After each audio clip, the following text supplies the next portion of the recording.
Mizzou Tigers taking on #4 Kentucky. Now Kentucky's coming off a big win back home against formerly #1 ranked Tennessee. Just a few hours ago, I was up the road at Mizzou Arena where fans were going to the basketball game when they heard about the announcement of quarterback Kelly Bryant transferring to Mizzou. Mizzou played in its first SEC game tonight where they got off to a very hot start against #3 Tennessee, but Tennessee was able to close it out midway through the first and take that lead all the way through after going on a 24-4 run.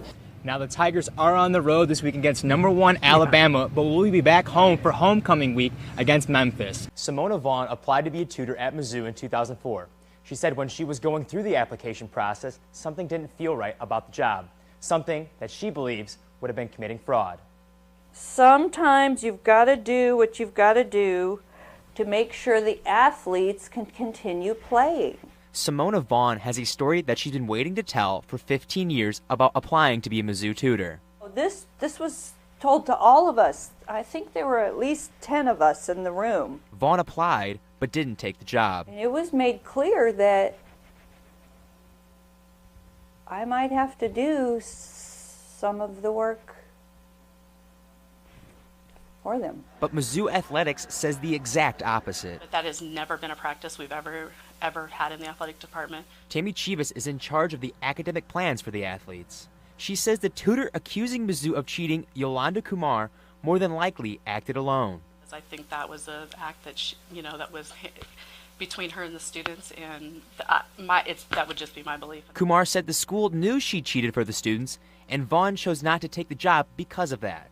Literally felt like I would be committing fraud. And now, Mizzou is punished for past athlete issues. It saddens me that they're the ones that are getting the punish of what was done several years ago. Because obviously we need to make some changes.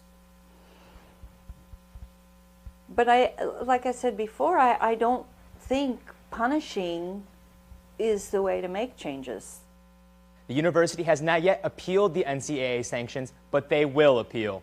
In the studio, Jared Austin. Every sports team has its diehard fans. I've been a Chiefs fan pretty much since the day I was born. For our 24 years, that's kind of been our family thing, is to watch the Chiefs on Sunday. And we laugh because literally we used to have this big change bowl. And like that game, we were like, okay, if we have enough money in our change bowl, we're buying tickets. Matt has always enjoyed family time at Arrowhead Stadium. I don't know, there's just something special about being able to go to Chiefs games. Matt always wanted to be a middle school teacher, but his focus changed right as he started college. I was a freshman up at Truman and just wasn't feeling great. Came down, went to the doctor, got some tests. Matt and his family feared the worst, and those fears became a reality.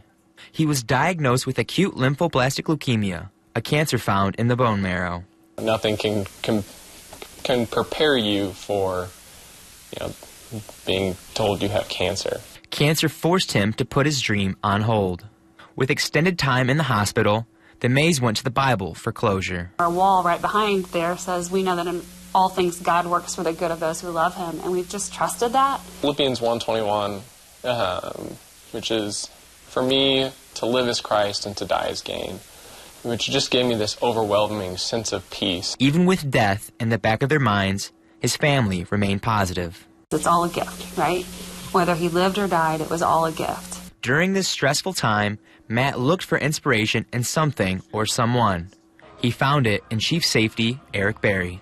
The first day he took treatment was the day that Eric Berry signed his long-term contract with the Chiefs. So that was the thing, hey Matt, Eric Berry just signed a long-term contract, and he's like, awesome. Chief Safety Eric Berry also put his dream on hold as he was diagnosed with Hodgkin's lymphoma in November of 2014. After undergoing treatment, he was cancer-free in June of 2015. Looking over at him when Eric Berry came back from his illness this year and got to play, there were just tears streaming down his face. With his birthday a month away from his original diagnosis, his family knew exactly what to do.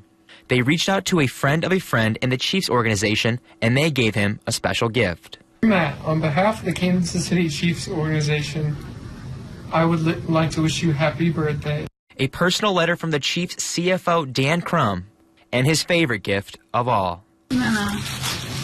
Yearbook? No. Mom, it's signed. They also surprised him with other gifts.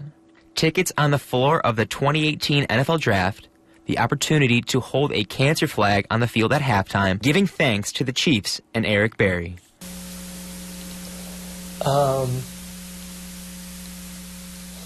You know, just the that warrior inspiration that he has. It's an honor to have somebody like him for your kid to look up to.